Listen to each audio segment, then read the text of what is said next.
Este video llega gracias a... Atención emprendedor, potencia tu negocio con préstamos con garantía hipotecaria de rebajatuscuentas.com y págalo hasta en 10 años. Gracias a Samsung. De la mañana, bienvenidos a Ampliación de Noticias. Iniciamos una nueva semana, despedimos el mes de julio y es momento de hacer un balance y de analizar también y continuar analizando más bien el mensaje que ofreciera la presidenta Dina Boluarte ante el Congreso de la República. Fernando, muy buenos días y buena semana. Buenos días, Mávila. Buenos días a los que nos oyen, nos ven y nos siguen por plataformas digitales. Efectivamente, como lo has dicho, Mávila, hemos tenido un fin de semana intenso con varias actividades políticas y patrióticas, y tenemos la suerte de contar aquí en la sede de RPP con el presidente del Consejo de Ministros, Alberto Otárola, y nos va a dar algunas, sin duda, precisiones sobre las cosas que escuchamos en el discurso de más de 3 horas pronunciado por la presidenta el día viernes en el Congreso de la República. Señor Otárola, muy buenos días, gracias por estar con nosotros. Muy buenos días, gracias por la invitación. Bueno, como usted ha visto, hay muchas críticas que se han formulado, como es necesario y útil para nuestra democracia, pero de las que más persistentemente vienen tienen que ver con lo anunciado sobre la Policía Nacional, creación de una división específica de agentes policiales que ejercerán durante 3 años.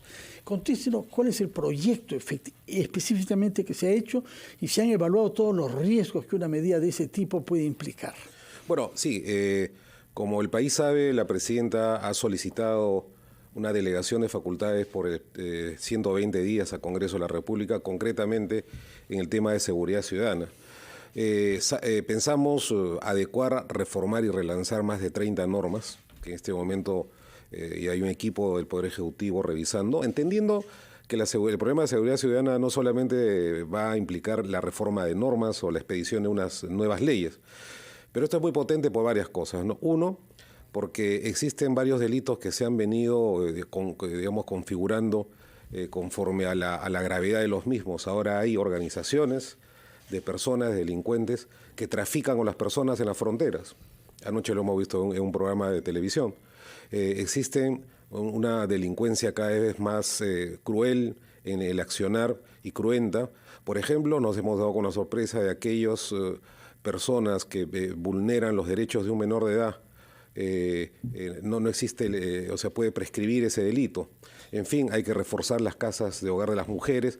Toda una visión que nos ha dado la necesidad de solicitar estas facultades. Concretamente, en el caso de la policía, hay un déficit de más de 40.000 policías en el país, ¿no? Esos son los estudios que tenemos en el Ejecutivo.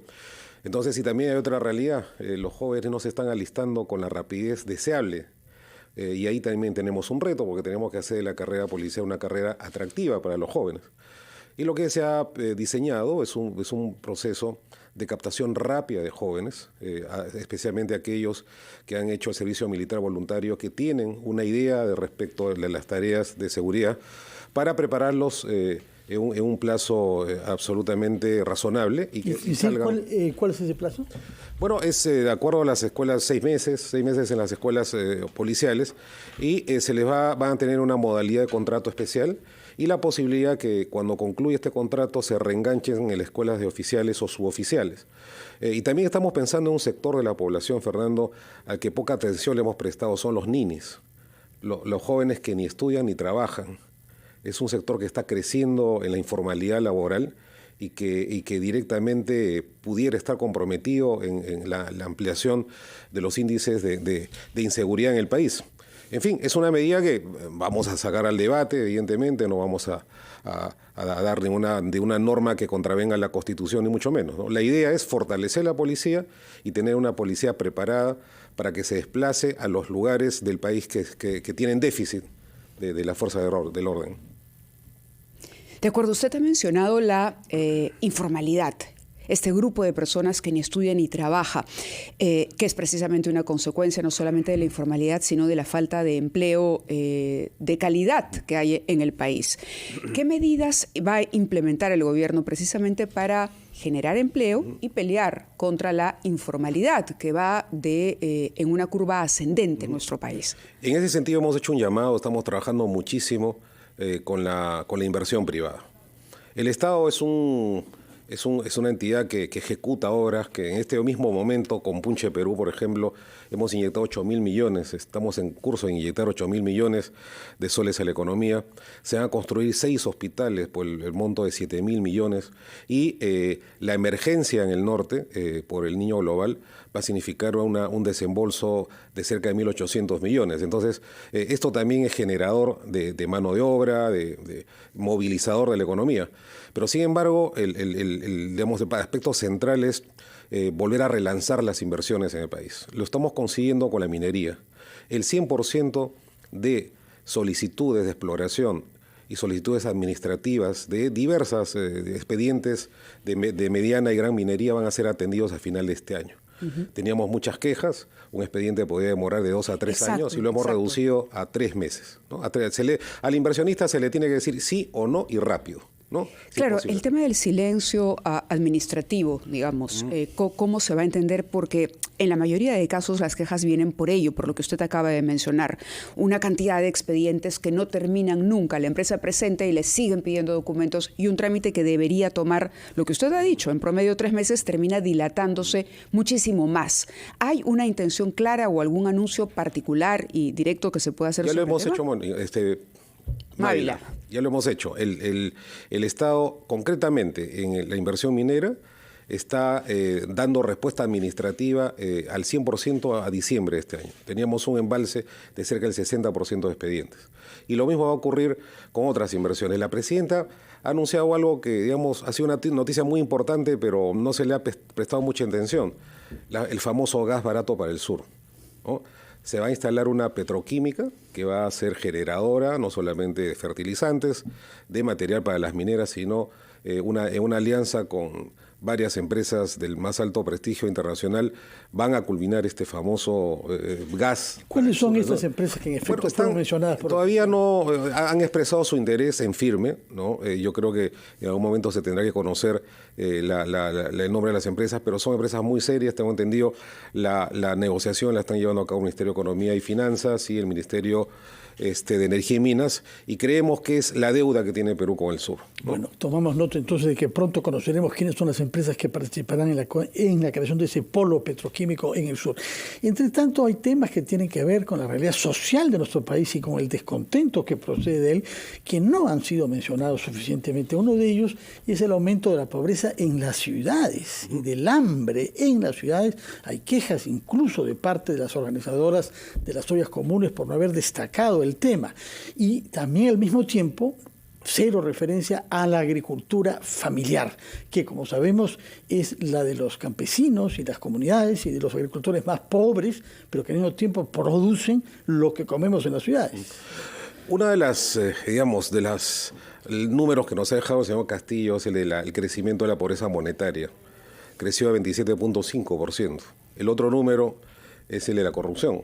Más de 22.000 millones de soles en actos de corrupción, lo dice la Contraloría, 8.500 funcionarios públicos en el año 2022 procesados por actos de corrupción en la época del señor Castillo. En el tema de la agricultura hay un capítulo muy potente, Fernando, en el discurso de la presidenta, que anuncia básicamente 2 cosas. La continuidad del trabajo de asistencia, especialmente en el sur, en el tema de las heladas, y la prolongación del seguro contra los eventos climatológicos que se ha estado pagando a manera de bono de 500 soles por un número determinado de hectáreas a los agricultores. Eso no es suficiente, evidentemente, porque el clima, nosotros a veces decimos en el gobierno nos han caído las 7 plagas. Empezamos con conflictos sociales, vino el dengue, vinieron, algunas enfermedades, el Niño Global, que va a ser un evento, ya se ha verificado bastante complejo a partir de diciembre.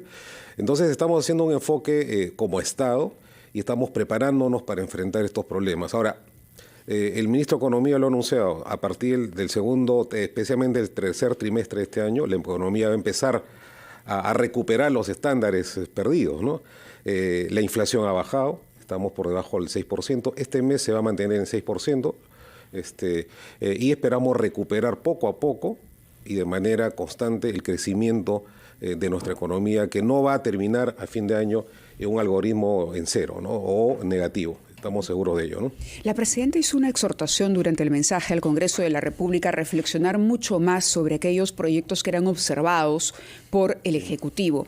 En esa medida sugirió o planteó la necesidad de retomar el debate en torno a la bicameralidad. ¿Cómo se va a materializar este pedido al Parlamento? Este es un trabajo en la Comisión de Expertos Constitucionalistas que convocó la Presidenta de la República, lo debo decir. Han presentado un informe en el que hacen una reflexión sobre dos asuntos de la más alta importancia. El primero de ellos, el modelo político, si ha funcionado o no, o si más bien ha servido, que como lo dijo la Presidenta, para propiciar fracturas institucionales. Tenemos un modelo político híbrido, presidencial, parlamentario, con este tema de la confianza, la presentación del gabinete y la solicitud de confianza en el Congreso, que funciona en un modelo parlamentario que no es el nuestro. Pero también tenemos el otro extremo, ¿no? Las posibilidades de cerrar el Congreso, la incapacidad moral permanente y toda esta pesadilla institucional por la que ha pasado el país. Eso tiene que resolverse. Y la Presidenta ha invitado a un debate acerca de ese tema. Pero por otro lado también ha invitado a un debate para analizar lo que entendemos nosotros es el factor central de la crisis de representación en este momento en el país. ¿Qué tipo de Congreso elegimos y cuál es la modalidad? El modelo que tiene el Congreso viene de 1962, que es el modelo proporcional. Quizá ha llegado el momento, lo ha dicho la Presidenta, de debatir lo que se llama el Congreso uninominal, 130 distritos electorales con mayorías y minorías parlamentarias sin voto preferencial y que permita la consolidación de los partidos y la verdadera expresión. Por ejemplo, yo digo, ¿por qué San Juan de Lurigancho no va a ser un distrito electoral? Con la inmensa, por poner un solo ejemplo, o la provincia de Piura. Entonces, ese cambio del modelo político y de representación tendría que ir compensado efectivamente por un Senado de distrito único que ayude a reflexionar acerca de la calidad de las leyes. Y concluyo con esto porque es muy importante, hemos presentado un proyecto de ley. Precisamente, ¿qué cosa es lo que pasa, Mávila? El Congreso expide una ley, la Constitución autoriza que el Ejecutivo la pueda observar. El Ejecutivo hace su trabajo. Todas las observaciones son absolutamente técnicas. Las devolvemos al Congreso y muchas veces, casi por efecto rebote, y en la misma casi semana de la observación, se aprueba por insistencia. No estamos presentando un proyecto para que, por ejemplo, por lo menos tenga 15 días de reflexión. Si es un cuestionamiento de carácter constitucional, obligatoriamente vaya a la Comisión de Constitución y con eso poder tener leyes de calidad, ¿no? Señor doctor, hay un tema que tiene que ver directamente con la PCM que usted dirige, que es la erradicación de coca, Ajá. de cultivos ilegales de coca en el Perú. Ustedes se han fijado como objetivo erradicar 20.000 hectáreas este año. Creo que se ha hecho menos de la mitad hasta ahora, y nada en el BRAEM. ¿Cuál es la política de su gobierno frente a la erradicación en el BRAEM, que como sabemos contiene núcleos subversivos que siguen amenazando nuestra seguridad? La Presidenta ha hecho una reflexión a este respecto. El año 2016, Fernando, el Perú tenía 40.000 hectáreas de coca. Y esto, digamos, respondió a una excelente política durante el gobierno de Ollanta, hay que decirlo con sus palabras. Dejó el país con 40.000 hectáreas de coca. Hoy día tenemos casi 100.000. Entonces, ¿qué ha pasado? Había un descuido de los organismos encargados de enfrentar el crecimiento del espacio cocalero, como el Mininteri de Vida, y tenemos un nuevo reto. No va a ser ahora 20.000, va a ser 25.000 hectáreas la meta que ha dispuesto la Presidenta. Y en segundo lugar, tenemos que relanzar el exitoso modelo de desarrollo alternativo que permite enfrentar el narcotráfico no solamente con erradicación, sino con financiamiento para los ex-cocaleros, para permitirle que esas hectáreas que salen en la coca puedan ser sembradas por cacao, café, cualquier cultivo alternativo, construirle sus puentes, su carretera, las trochas de ingreso, ayudarlos con la siembra, la post cosecha y también la exportación de esos productos a los mercados europeos. Eso ya se hizo y fue exitoso. Y eso se ha dejado de hacer en los últimos 5 o 6 años. Lo que considero es uno de los grandes errores de quienes sucesivamente han gobernado el país, ¿no? Abandonar el modelo exitoso que enfrentaba adecuadamente al narcotráfico en el país. Por otra parte, no se habló mucho sobre ciencia y tecnología. Eso depende de usted, porque depende de una oficina de la PCM. El CONCITEC no tiene presidente desde hace varias semanas. Ha habido, sin embargo, un concurso que dio, creo, ya con la designación de alguien, pero no toma funciones. ¿Qué cosa está pasando? No se ha designado a nadie. El concurso no se ha designado. Me tengo entendido que... Sí. Yo he hablado con los miembros del jurado. Hay propuestas. Entiendo, hay 2 propuestas. Todavía no hay una. Una sola. Usted tiene más información que yo, pero le vamos a ver. Que nos informe cuanto antes, porque realmente un país cuya CONCITEC, es decir, Consejo de Ciencia y Tecnología, no tiene cabeza. Así será. Recordando que quien designa es la presidencia del Consejo de Ministros, a sugerencia de un proceso cuya, legalidad se revisará y por supuesto que vamos a hacer esa designación en el más breve tiempo posible. La remuneración mínima vital es otro tema, otro anuncio que hizo la presidenta también en el marco del Consejo Nacional del Trabajo. Para algunos es una medida que suena bien, pero que no tiene en realidad un efecto estimulante en el caso de la empresa privada. ¿Es momento de discutir un aumento de la remuneración mínima vital? Después de mucho tiempo hemos podido reunir al Consejo Nacional de Trabajo, ¿no? Y la verdad que ha sido un esfuerzo muy complejo el sentarlos e instalar este Consejo. Lo que ha dicho la presidenta es que este tipo de decisiones se tienen que debatir en ese espacio. No vamos a tomar medidas populistas ni mucho menos, o irresponsables. En consecuencia, uno de los temas que evidentemente una inmensa cantidad de peruanos está esperando es la decisión sobre esta materia, pero lo queremos hacer a través del Consejo Nacional de Trabajo. Lo que nos preocupa fundamentalmente, y ha recibido el ministro de Trabajo un nuevo encargo de la presidenta, es el tema de la informalidad laboral, que es el verdadero problema del país. El 80% de la población económicamente activa es informal. Entonces, algo está pasando, algo no se ha hecho bien. Así que vamos a fijar metas hacia fin de año para ver de qué manera podemos acercarnos. Nosotros ya hemos convertido a la formalidad más de 100.000 trabajadores. Eso ha sido en 8 meses y esa es una de las cifras que no se pusieron en el mensaje, pero que hemos conseguido en esos 8 meses. Pero el reto es inmenso. El reto es muy grande y creemos que vamos a poder llegar a algunas metas más amplias en los próximos años. Eso quiere decir que el sueldo mínimo, digamos, no tiene fecha para ser incrementado ni tampoco un monto. Todavía no está definido. Simplemente se va a someter a debate en el Consejo Nacional del Trabajo. Exactamente eso va a ocurrir. Por otra parte, permítame que les pregunte algo que tiene que ver con una llamada que hemos tenido, una comunicación con familiares de las personas accidentadas en la avioneta que ha caído en la playa de Huanchaco. Piden ayuda del Ejecutivo, de la presidenta Boluarte, de usted, porque se sienten desamparados. ¿Puede usted comprometerse a recibir a estas personas y ver qué está pasando? Sí, por supuesto. Voy a comunicarme con estas personas inmediatamente. Entiendo que la Marina se ha activado en este tema y no se preocupen. El Estado está para eso, para atender estas emergencias. Hay una polémica en torno a la posibilidad de que Petroperú, o mejor dicho, evaluar si Petroperú está calificado o no para ingresar a los lotes de Talara. ¿Cuál es su posición con respecto al rol que debería cumplir Petroperú? Hay quienes dicen que no se puede insistir en que Petroperú se haga cargo de la industria petrolera en el país porque no está en la capacidad técnica ni económica para asumir ese reto. La inversión ha sido inmensa, yo diría ya del Estado en Petroperú. En los sucesivos gobiernos es una apuesta que ha tenido el Estado peruano respecto de las refinerías y sobre todo en la perspectiva del vencimiento de estos contratos con algunas empresas privadas y el debate en torno al futuro de estas. Entonces lo que hemos hecho en el gobierno es enfrentar seriamente este tema. Tenemos que continuar con la política de Estado de fortalecimiento de una empresa tan importante y tan estratégica para el país, pero sin vendarnos los ojos y sin cerrarle el paso, ¿no es cierto?, a la inversión privada y a los estándares que nos da nuestra Constitución. La Constitución nos dice que la intervención de las empresas en la economía tiene que ser subsidiaria. El rol de Petroperú es fundamental, sobre todo para la estabilización de los precios del petróleo. Así que creemos que podemos tener tenemos una posición muy definida a ese aspecto y va a continuar la inversión en el Estado, pero controlada sin permitir el déficit a que lamentablemente sucesivas gestiones las han llevado a esta institución en los anteriores años. Por mi parte, un último tema. La señora presidenta dijo que no habría impunidad respecto a las muertes que se produjeron en el contexto de las manifestaciones en diciembre, enero y febrero. Y dijo que se acatarían todas las recomendaciones formuladas por la Comisión Interamericana de Derechos Humanos. Pero reconoció que todo este tema ha hecho más difícil el diálogo en el Perú y la canalización del descontento social. Y para eso, dijo, que sería posible convocar al acuerdo nacional para que aborde estos temas de frente.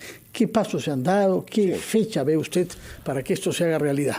El acuerdo nacional va a ser convocado a más tardar en la última semana de agosto y el punto central de la agenda va a ser invitar a todas las organizaciones que han participado en estas movilizaciones y por supuesto también a los partidos políticos, a la sociedad civil organizada, para debatir acerca de la coyuntura y del largo plazo.